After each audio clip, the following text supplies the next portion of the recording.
Bonjour à toutes et à tous. Ce dimanche est un peu gelé, mais on peut sentir la présence de Dieu qui peut réchauffer nos cœurs. Bonjour à toutes et à tous, à nos frères et sœurs, qui aussi, chaque personne qui nous suit sur Internet. Que la grâce de Dieu soit avec vous tous. Que Dieu vous bénisse également. Je vous invite à commencer notre réunion, notre culte, par un moment de prière. Peut-être cette semaine, elle était bien chargée. Peut-être nous sommes arrivés ici un peu fatigués de la semaine, du travail, de problèmes, de difficultés. C'est bon, arrêtez un peu, laissez le cœur devant Dieu, devant sa présence, pour qu'il puisse apaiser nos esprits. Je vous invite à prier, s'il vous plaît, en temps. Je vous encourage à prier et à laisser entre les mains du Seigneur chaque chose qui vous inquiète, chaque difficulté, chaque problème. Avant de commencer à louer le Seigneur, placez votre cœur devant le Seigneur. Notre Dieu, notre Père, nous te remercions pour cette journée, ce jour. Nous te remercions parce que tu as renouvelé ta miséricorde vers nous. Merci pour la vie. Merci pour toute bénédiction que tu nous donnes. Merci pour la semaine, pour les épreuves.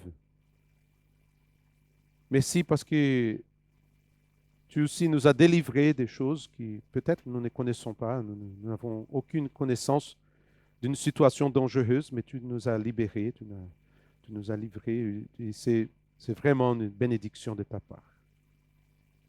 Et nous sommes là ce matin pour t'adorer. Nous sommes là ce matin pour célébrer ton nom.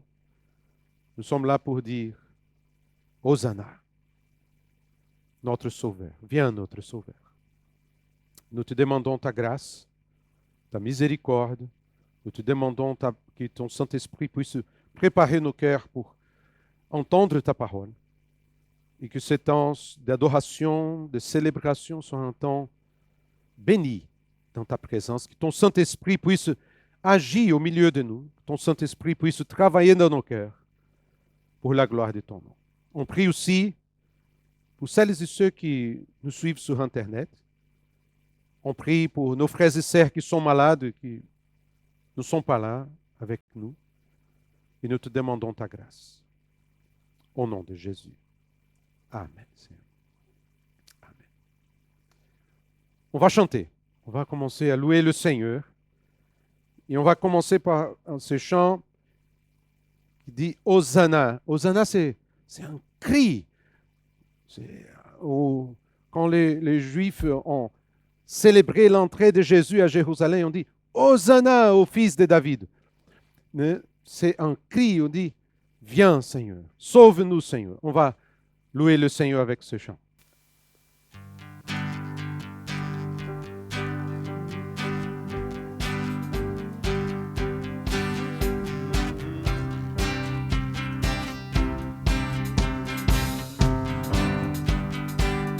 En chant, s'élève les yeux, se tourne vers toi, se tourne vers toi. L'espoir renaît, les cœurs soupirent après toi. Oui, après toi. En te voyant, nous retrouvons la force de vie. Quand nous sommes dans ta présence, nos cœurs s'enfuient, elles s'enfuient. Hosanna,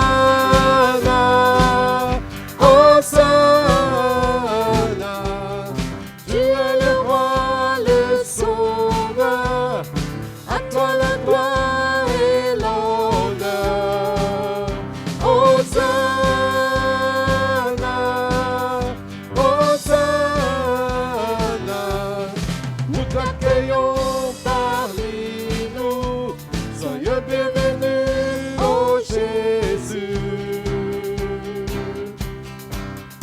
Entends le son de cœur qui revient à toi.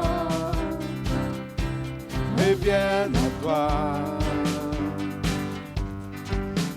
Dans ton royaume, les vies brisées sont restaurées. Sont restaurées. En te voyant, nous retrouvons la force de vie. Quand nous sommes en ta présence, nos craintes s'enfuient, elles s'enfuient. Hosanna, Hosanna, tu es le roi, le sauveur, à toi la gloire et l'honneur. Hosanna, Hosanna.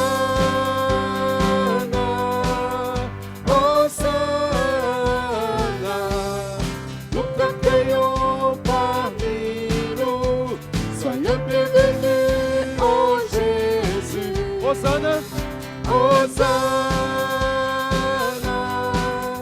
Hosanna, tu es le roi, le sauveur, à toi la gloire et l'honneur. Hosanna, Hosanna, nous t'accueillons parmi nous, soyez bienvenus, oh Jésus.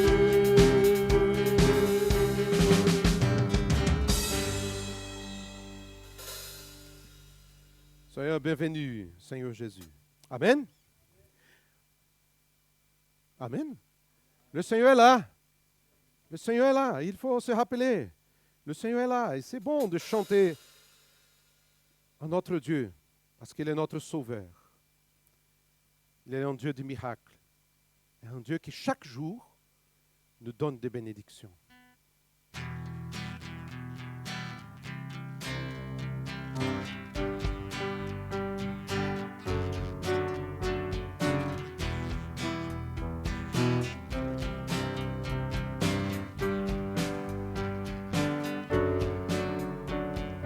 Tu as changé l'eau en vin, ouvert les yeux par ta main, nous n'est comme toi, comme toi. Dans nos ténèbres tu brilles, nous revenons à la vie, nous n'est comme toi, comme toi. Dieu est le plus grand, Dieu est le plus fort, Dieu tu es bien au-dessus de tout notre Dieu guérit, puissant il agit, oh Dieu, notre Dieu.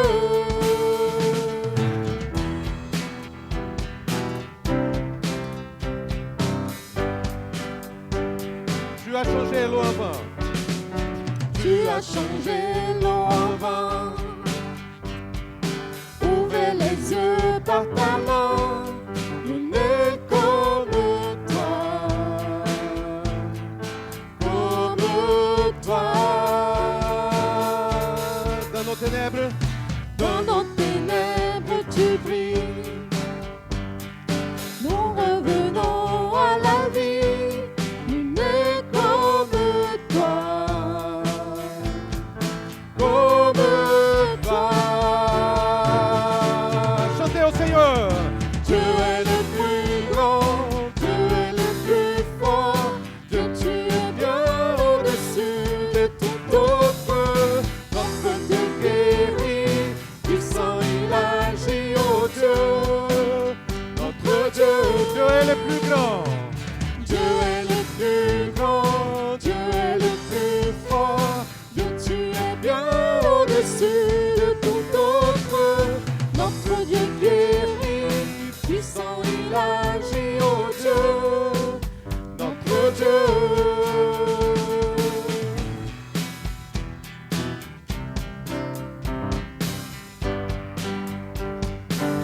notre Dieu est pour nous, Si notre Dieu est pour nous, qui pourra nous arrêter? Et si Dieu est avec nous, qui sera contre nous? si notre Dieu est pour nous, Qui pourra nous arrêter? Et si Dieu est avec nous, qui sera contre nous?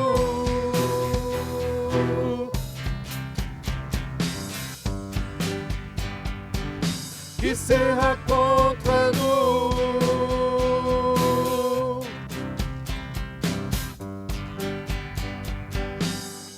Dieu est le plus grand, Dieu est le plus grand, Dieu est le plus fort. Dieu, tu es bien au-dessus de tout autre. Notre Dieu guérit, puissant il agit, oh Dieu, notre Dieu. Dieu est le plus grand, Dieu est le plus fort. Dieu, tu es bien au-dessus de tout autre. Notre Dieu guérit, Puissant il agit, oh Dieu, notre Dieu.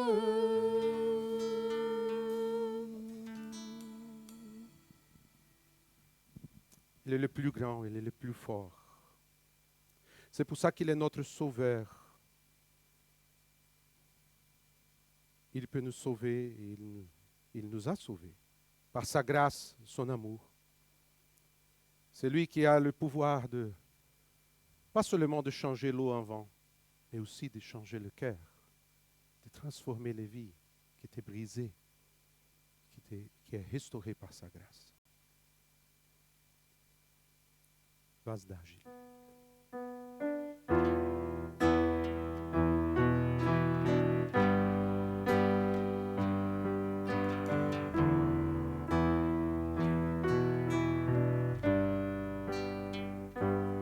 j'étais brisé, vide sans espoir. Ta grâce m'a trouvé, m'a restauré. Je n'ai rien à moi, mais tel que je suis, tu me libères, tu me libères. Grâce infinie de notre Dieu, qui un jour m'a sauvé. Oh, j'allais de lieu en lieu, quand tu m'as retrouvé. Et maintenant je vois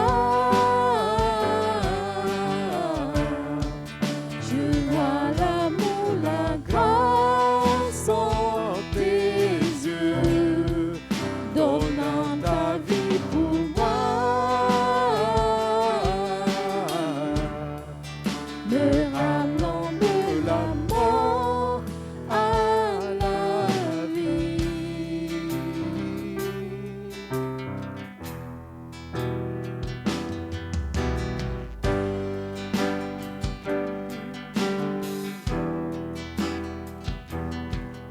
Tu prends nos échecs, Tu prends nos échecs, tu prends nos faiblesses, ta place ton trésor dans des vases d'argile. Oh, prends mon cœur, Père, je veux te servir pour que tout soit ta vie en moi. Grâce infinie de notre Dieu, qui un jour m'a sauvé. Oh, j'allais de lieu en lieu, quand tu m'as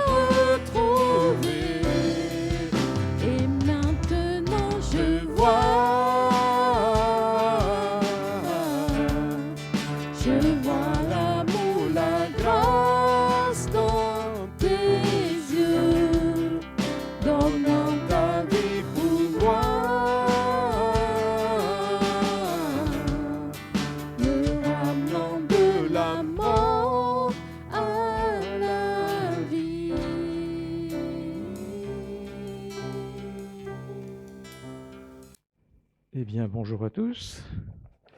Bonjour à ceux qui nous suivent depuis leurs écrans. Je vais prendre la suite de ce que nous avons évoqué il y a un mois, il y a 2 mois, avec Éphésiens. On a vu le chapitre 1 en 2 temps. Le chapitre 1 nous parle du plan de Dieu. Hop, ça marche. Le plan de Dieu, selon Dieu, nous aurions tendance à nous mettre les choses dans la poche. Et le plan de Dieu, c'est la gloire de Dieu. D'abord. Ensuite, il y a des conséquences. Nous avons été élus par le Père pour célébrer sa gloire, rachetés par le Fils pour célébrer sa gloire, scellés par le Saint-Esprit pour célébrer sa gloire. Et puis, il y a une deuxième partie à cet Éphésiens 1, qui est la volonté que cela se sache, que ce soit révélé à tous les hommes. Je prie, c'est Paul qui dit, qu'il vous donne un esprit de sagesse et de révélation qui vous le fasse connaître, qu'il illumine les yeux de votre cœur. Et on arrive ensuite au chapitre 2 qui va nous parler du salut en Christ. Alors vous allez dire, pourquoi parler de ça dans une assemblée de gens qui, je l'espère, sont tous sauvés et au bénéfice du salut? Ça fait de temps en temps du bien de revenir aux origines. Et puis aussi, si, par exemple, il vous arrivait de devoir expliquer ces choses à quelqu'un, de pouvoir le faire sur la bonne base, correctement. Alors, lisons Éphésiens, le texte va s'afficher donc dans la version second 21. Je vais le lire depuis mon prompteur carrément. Quant à vous, c'est Paul qui s'adresse aux Éphésiens, vous étiez morts à cause de vos fautes et de vos péchés, que vous pratiquiez autrefois conformément à la façon de vivre de ce monde, conformément au prince de la puissance de l'air, de l'esprit qui est actuellement à l'œuvre parmi les hommes rebelles. Nous tous aussi, nous étions de leur nombre. Notre conduite était dictée par les désirs de notre nature propre, puisque nous accomplissions les volontés de la nature humaine et de nos pensées, et nous étions, par notre condition même, destinés à la colère, tout comme les autres. Mais Dieu est riche en compassion, à cause du grand amour dont il nous a aimés. Nous qui étions morts en raison de nos fautes, il nous a rendus à la vie avec Christ. C'est par grâce que vous êtes sauvés. Il nous a ressuscités et fait asseoir avec lui dans les lieux célestes en Jésus-Christ. Il a fait cela afin de montrer dans les temps à venir l'infinie richesse de sa grâce par la bonté qu'il a manifestée envers nous en Jésus-Christ. En effet, c'est par la grâce que vous êtes sauvés, par le moyen de la foi. Et cela ne vient pas de vous, c'est le don de Dieu. Ce n'est pas par les œuvres, afin que personne ne puisse se vanter. En réalité, c'est lui qui nous a fait. Nous avons été créés en Jésus-Christ pour des œuvres bonnes que Dieu a préparées d'avance afin que nous les pratiquions. Je m'arrête là. Il y a une deuxième partie au chapitre 2 que nous verrons une prochaine fois. Vous ne trouvez pas qu'il commence fort, notre ami Paul? Quant à vous, vous étiez morts. En communication positive, on aurait pu commencer. Alors voilà, on s'est réunis. Je crois qu'il y a un petit truc qui ne va pas. C'est pas dans les clous, quoi. Et puis, vous pourriez quand même faire mieux. Alors évidemment, là, il s'adresse, Paul, à des Éphésiens qui sont bien vivants, corporellement, mais il s'agit d'une mort spirituelle. Vous étiez morts. C'est du direct. On ne peut pas passer à côté. Vous étiez morts. Il dit ça aux Éphésiens, et nous pouvons dire, et j'espère que vous pouvez dire, j'étais mort spirituellement. Alors, je vais passer à celle-ci.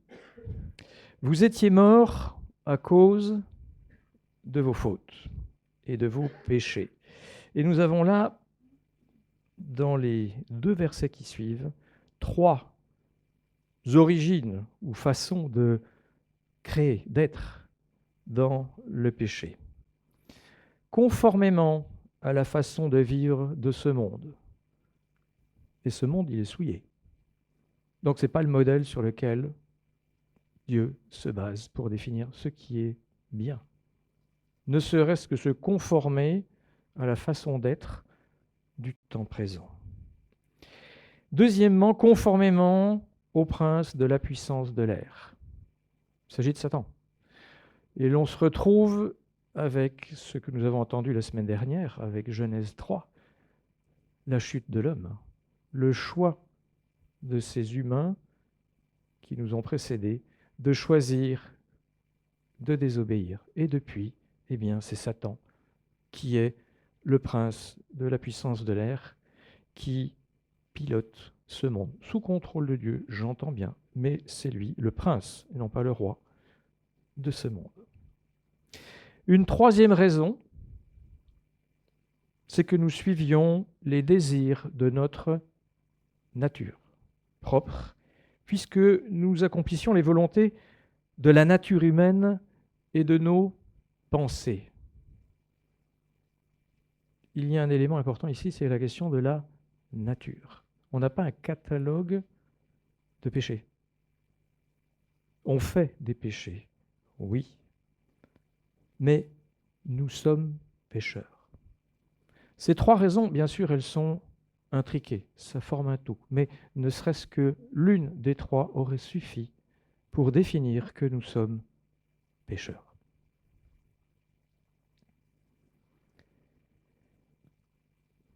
Une autre façon d'exprimer la même chose, on le trouve dans Colossiens. Colossiens, c'est un peu une épître miroir, je dirais, par rapport à Éphésiens. On retrouve beaucoup de choses semblables. Et dans Colossiens 2, on retrouve des choses assez semblables à Éphésiens 2. Colossiens 2, verset 13. Vous étiez morts en raison de vos fautes et de l'incirconcision de votre corps. Où on en revient à la question de cette nature pécheresse qui nous amène à pécher. C'est une raison qui est plus profonde, si l'on peut dire, que simplement un péché, 2 péchés, 3 péchés, un catalogue, si vous voulez, avec les choses que l'on fait, que l'on ne fait pas. Alors évidemment, quand on parle de péché, on entend quelque chose de négatif, et puis en général, on a une petite réaction de défense, si ce n'est pas de colère, pour dire bon, je ne suis pas Hitler, je ne suis pas Pol Pot, je ne suis pas Staline. On va dire que je suis dans la moyenne en termes de péché. Enfin, la moyenne plutôt, la moyenne basse. Enfin, moi, vous, je ne sais pas. Et puis tout ça, ça croise avec notre vie dans la société. On ne peut pas nier le péché quand même. Vous savez bien qu'il y a des meurtres. Vous allumez votre télévision, vous regardez vos tablettes, et vous vous rendez compte qu'il y a des vols, qu'il y a tout un tas d'atteintes à la personne physiquement, moralement également. Mais ça, c'est en général les autres. Et quand on en vient à parler de moi, on en vient à une petite négociation. On va discuter. Et on a toute une littérature, on a tout un tas d'œuvres cinématographiques, on a tout un tas de chansons qui sont là pour dire, évoquer expliquer que voler un voleur, c'est peut-être pas bien, mais c'est quand même un peu mieux que voler. Et puis d'ailleurs, des fois, il faut bien quand même se défendre. Donc on pourrait tuer un meurtrier. Et des fois, c'est utile. Voilà.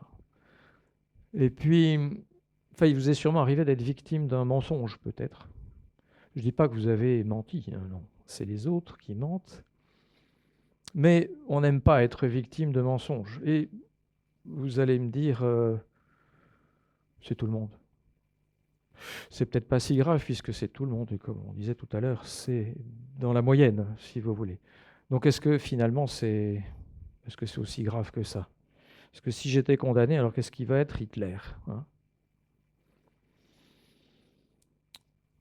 Ce que nous en dit la parole, je vais citer ici les derniers versets de Romains 1, qui nous parlent de l'homme de manière générale. Verset 29, ils, les hommes, sont remplis de toute injustice, d'immoralité sexuelle, de méchanceté, de soif de posséder et de mal. Leur être, une nature, est plein d'envie, de meurtre, de querelle, de ruse, de fraude et de perversité. Rapporteurs, ils sont aussi médisants, ennemis de Dieu, arrogants, orgueilleux, vantards, ingénieux pour faire le mal, rebelles à leurs parents. Dépourvus d'intelligence, de loyauté, d'affection, ils sont sans pitié. Et bien qu'ils connaissent le verdict de Dieu déclarant « dignes de mort les auteurs de tels actes », non seulement ils les commettent, mais encore ils approuvent ceux qui agissent de même.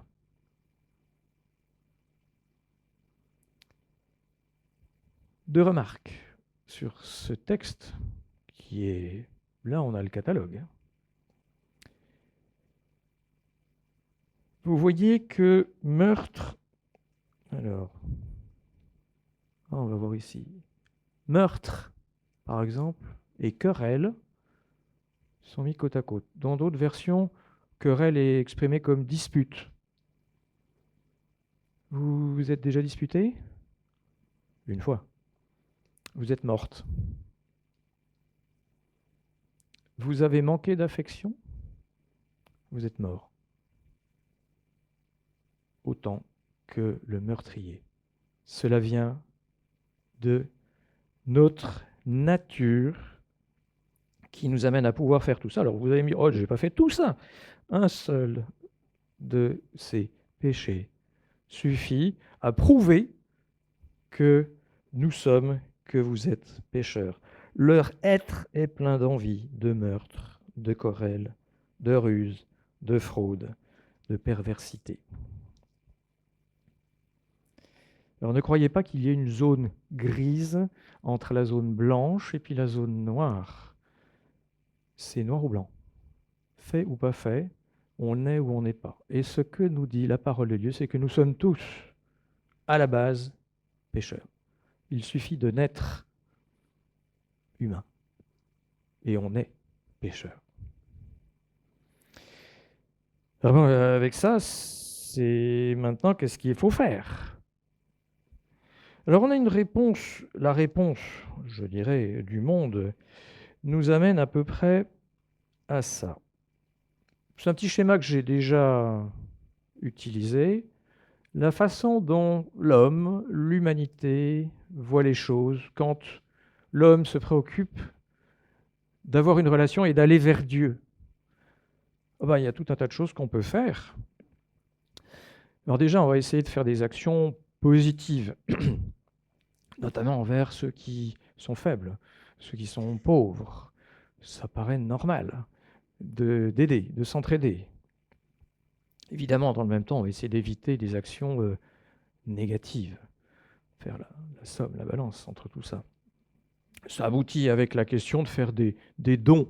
Ça peut être des dons de sa personne, on va dire en temps, je m'investis dans une activité positive, associative, etc. Je n'ai pas dit qu'il ne fallait pas le faire, hein. S'investir dans une association, bien évidemment non. Pensez par contre que passer du temps à ça va être à l'origine du salut. Là, non, pas du tout. On peut avoir des dons financiers qui peuvent être organisés ou pas, hein, bien évidemment, mais ça va rentrer un petit peu dans le même groupe. Et puis vous avez des activités qui peuvent être rituelles. Ça peut aller de choses qu'on fait, des choses qu'on dit, des pèlerinages également pour certains. Des prières aussi. Ça, vous rencontrez ça partout dans le monde. On va prier. Plus, c'est mieux. Et dans bien des cas, c'est des prières qui sont normées. Si vous voulez, puis on va réciter une prière qui est la même, et puis le plus possible, puisque plus, c'est mieux.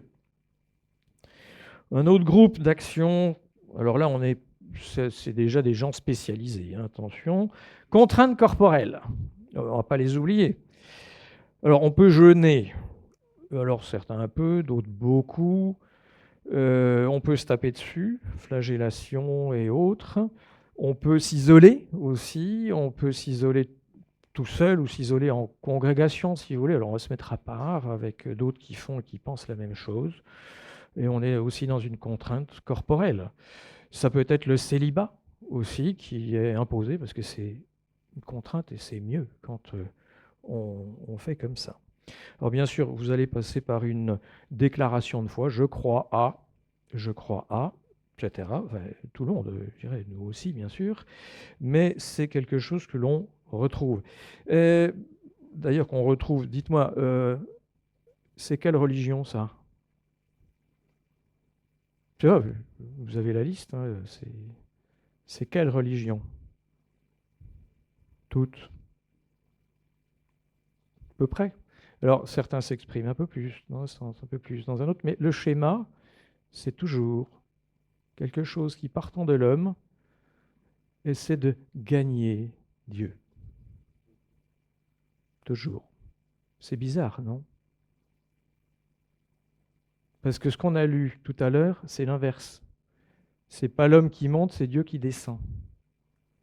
Et vous connaissez beaucoup de religions où c'est Dieu qui descend ? Il n'y en a qu'une. C'est bizarre. Le prince de l'air qui inspire ce monde, et bien qui va, quand les hommes s'occupent de religion, vous aurez un schéma universel qui est trompeur et qui est d'amener à penser de cette manière qui nous est spontanée. Quand vous avez fait quelque chose de mal, ben il faut réparer, il faut payer, il faut expier. D'accord, mais c'est pas ça. Et je ne veux pas dire que ça ne suffit pas. Ce n'est pas ça, ce n'est pas le bon mécanisme.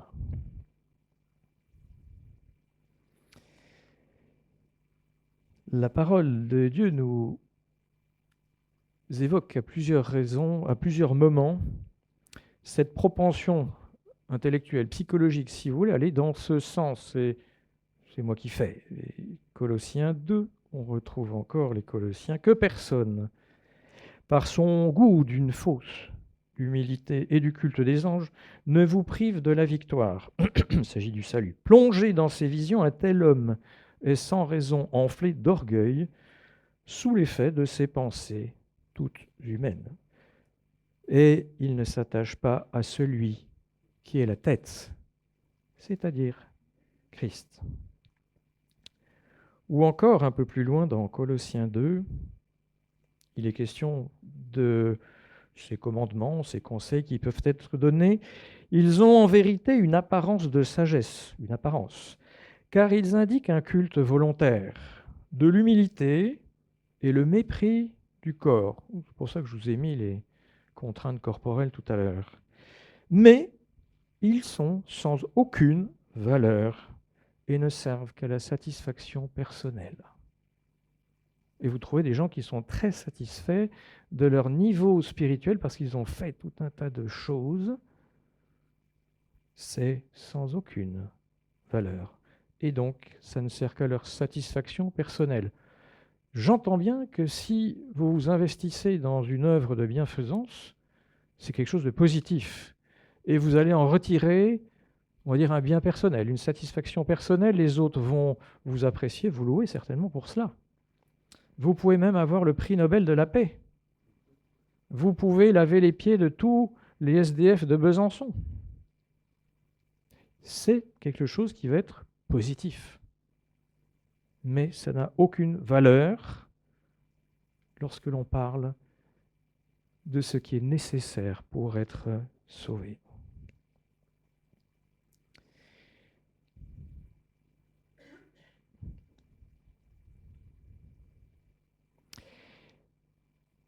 On a, toujours dans Colossiens 2, le verset 8, qui nous dit « Faites attention que personne ne vous prenne au piège par la philosophie, par des tromperies sans fondement qui s'appuient sur la tradition des hommes, sur les principes élémentaires qui régissent le monde, et non sur Christ. » Alors, je vais utiliser là une petite parabole, si vous voulez.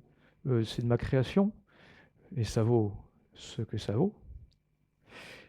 Imaginons que je sois un repris de justice. Rassurez-vous, ce n'est pas le cas ou pas encore. J'étais condamné à de la prison, d'ailleurs j'y suis, mais bon, là je vais être en permission parce que ça se passe pas trop mal. J'ai une amende et puis aussi, comme c'est le cas fréquemment, une suspension de mes droits civiques. Et comme on est un dimanche d'élection, je vais aller voter. Et quand j'arrive au bureau de vote, vous savez, il y a des listes électorales. Éric Berger, vous n'êtes pas sur les listes électorales. Enfin, pourtant, si, j'habite bien ici. Je me suis inscrit. Non, vous n'êtes pas sur les listes électorales. Mais dites-moi, est-ce que vous n'auriez pas été privé de vos droits civiques? Oui, mais vous savez, c'était pas si grave ce que j'ai fait. Puis en prison, je me tiens à carreau. Puis d'ailleurs, si vous voulez, je peux vous aider tout à l'heure ce soir pour ranger les affaires et puis je peux nettoyer les carreaux de la salle de vote. C'est-à-dire, non, vous n'êtes pas sur les listes électorales parce que vous êtes privé de vos droits civiques. Et qu'est-ce qui va changer ça? C'est pas mon comportement comme ça, c'est le juge qui peut redonner le droit civique et permettre de voter. C'est une image. Ça vaut ce que ça vaut, puisqu'évidemment, le juge il va prendre en compte ce que j'ai fait de bien ou de mal en prison, par exemple. Et là, ce n'est pas le cas pour la question du salut. Mais nous sommes comme privés de notre droit spirituel, si vous voulez, devant Dieu, et qui amène en fait à annuler ou ne pas pouvoir prendre en compte ce qui est fait, même de positif. Ça n'a aucune valeur. Pourquoi? Parce que c'est produit par quelqu'un qui est pécheur. Et vous pouvez en produire effectivement, comme on disait tout à l'heure, des tonnes. Ça n'a aucune valeur puisque celui qui le produit n'a pas l'agrément pour que ce soit agréé devant Dieu. Et c'est là que la question de la quantité n'a aucun intérêt. La question de la valeur de l'acte n'a devant Dieu aucun intérêt. C'est la personne qui n'a pas le statut de Dieu. Et on oublie souvent cela quand on parle du salut. On parle du péché, et puis on arrive à entendre « Ah oui, mais vous savez, moi, ma grand-mère, si j'ai pas eu de chance, on m'a mal élevé. » Il y a la nature pécheresse sur laquelle on passe souvent facilement.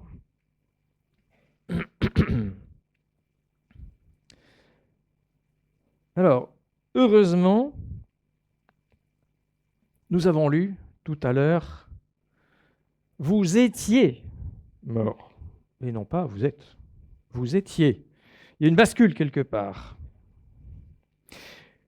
Colossiens 2, versets 13 et 14, nous dit « Vous étiez morts en raison de vos fautes et de l'incirconcision de votre corps. » Alors le mot est peut-être un peu compliqué, mais on en revient à cette question de nature.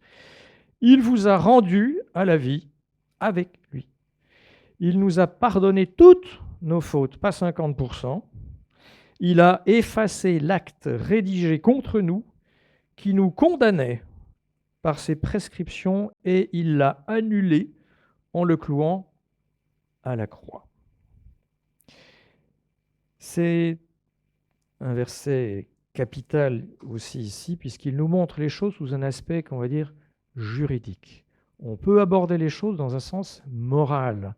C'est pas bien de voler, c'est pas bien de tuer. Et dans ce cas, on va mettre en face une condamnation qui, selon la société, va être de telle ou telle, jusqu'à la peine de mort, si vous voulez, la prison, une amende, etc. Il nous a pardonné toutes nos fautes, virgule, il a effacé l'acte rédigé contre nous. C'est un acte juridique, on pourrait dire judiciaire, à partir duquel, une fois qu'il y a la signature, on change le statut de la personne et on ne peut plus y revenir. Il a effacé l'acte. Et pour cela, Jésus s'est offert en sacrifice. Il a dû, au préalable, je dirais, prouver sa nature sans péché, humaine et divine, pour être celui qui peut faire la substitution et qui va faire la substitution pour nous, parce qu'il est la seule personne qui pouvait le faire. Et là, vous voyez que ce n'est pas une action humaine. La nature de la personne qui fait le chemin vers Dieu est prise en compte. La nature de Christ permet, notre nature ne permet pas de faire. C'est une question d'agrément devant Dieu. Vous allez me dire, mais pourquoi il a fait ça? C'est écrit. Mais Dieu est riche en compassion. À cause du grand amour dont il nous a aimés, nous qui étions morts à cause de nos fautes, il nous a rendus à la vie avec Christ. C'est par grâce que vous êtes sauvés. Il nous a ressuscités et fait asseoir avec lui dans les lieux célestes en Jésus-Christ. Il a fait cela afin de montrer dans les temps à venir l'infinie richesse de sa grâce, par la bonté qu'il a manifestée envers nous en Jésus-Christ.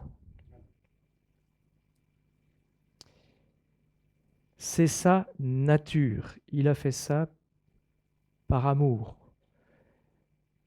Il nous a aimés pas parce que nous étions aimables. Et il ne nous a pas transformés pour que nous devenions aimables. Il nous a aimés d'abord, alors qu'il n'y a pas de raison. Parce que vous l'avez déjà remercié pour cela.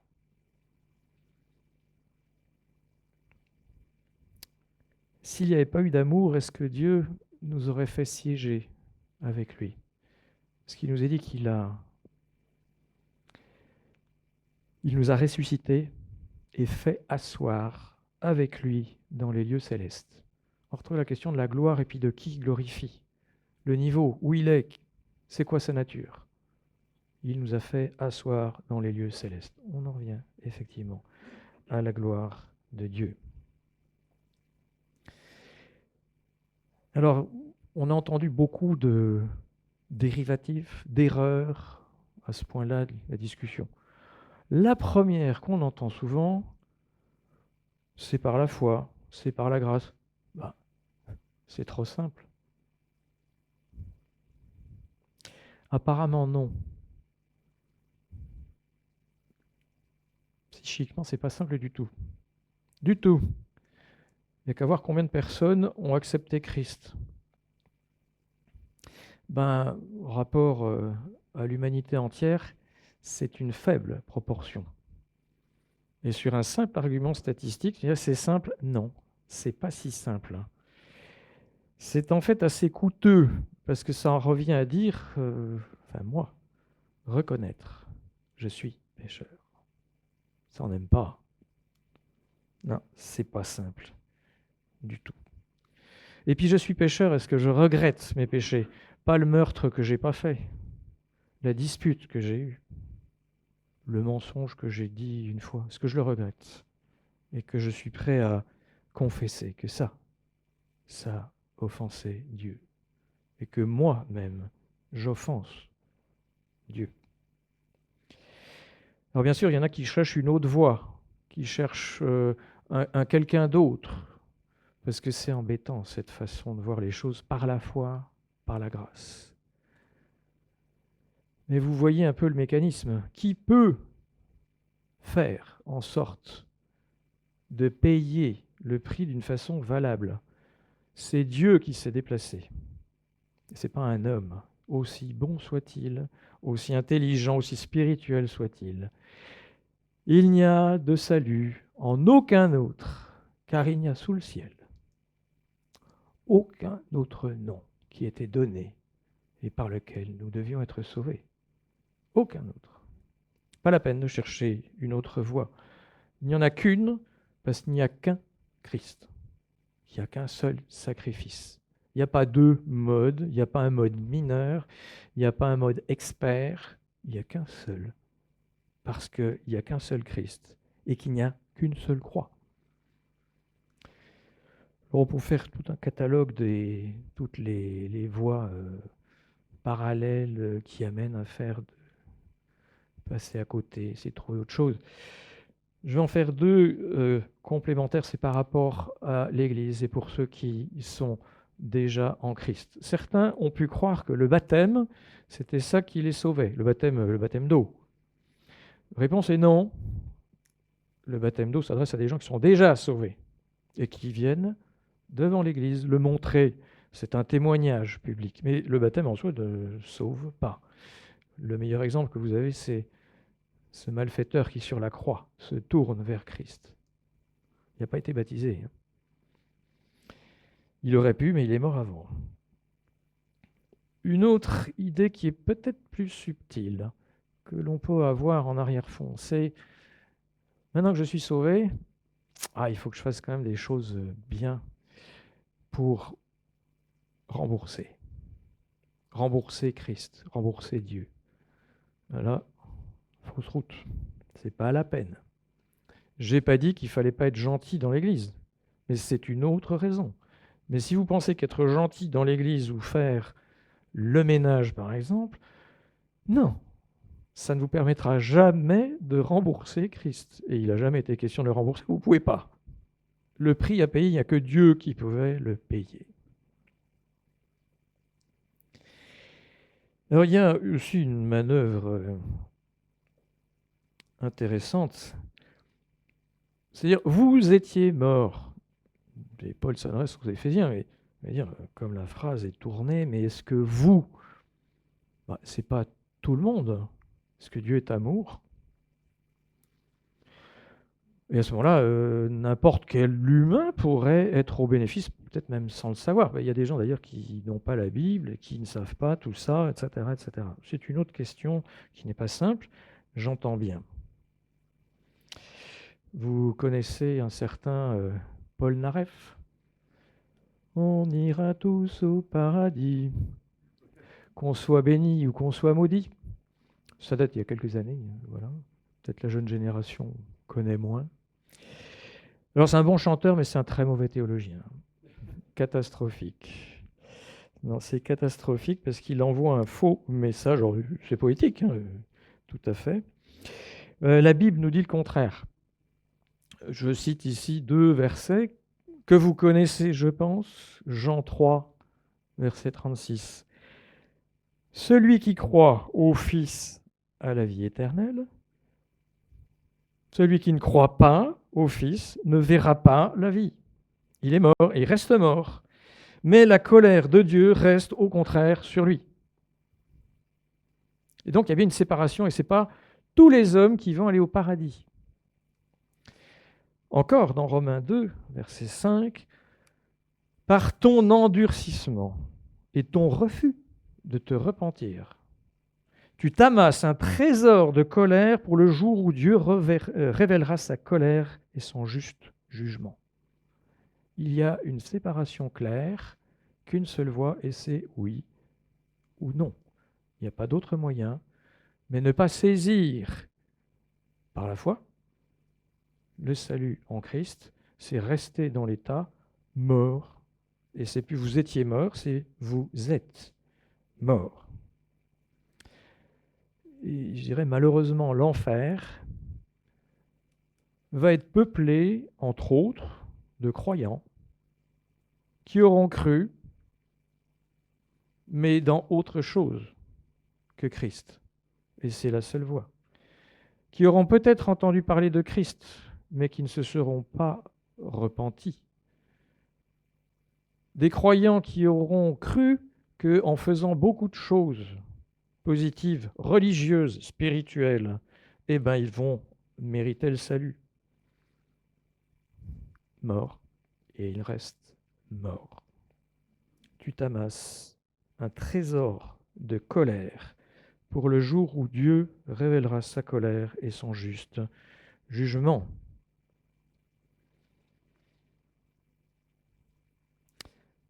Alors bien évidemment, le salut est disponible pour tout homme et femme, bien sûr, homme au sens l'humanité, c'est disponible pour tout être humain, c'est à disposition de tout être humain, oui, mais il faut le saisir.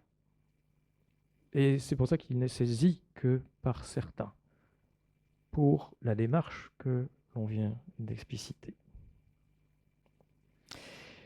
Comme je suis dans Éphésiens 2, je vais faire encore, pour terminer, 2 remarques.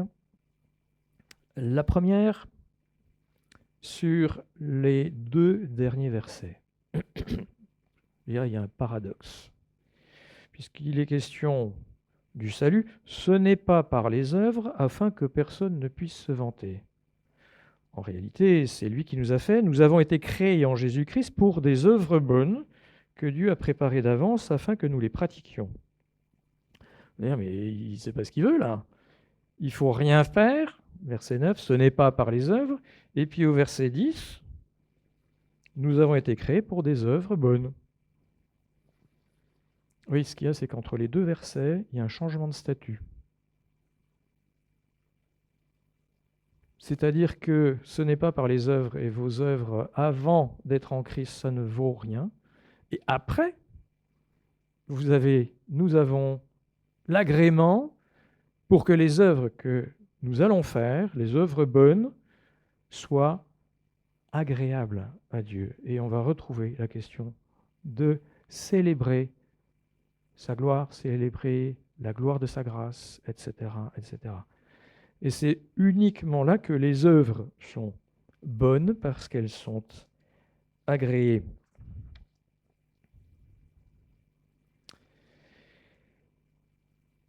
Et puis, dernier commentaire, puisqu'on a attaqué la question, maintenant les œuvres que vous faites sont bonnes, vous étiez mort, et maintenant? Si quelqu'un est en Christ, il est une nouvelle création.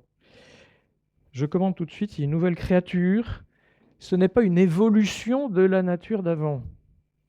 Devant Dieu, c'est une nouvelle création, tout neuf.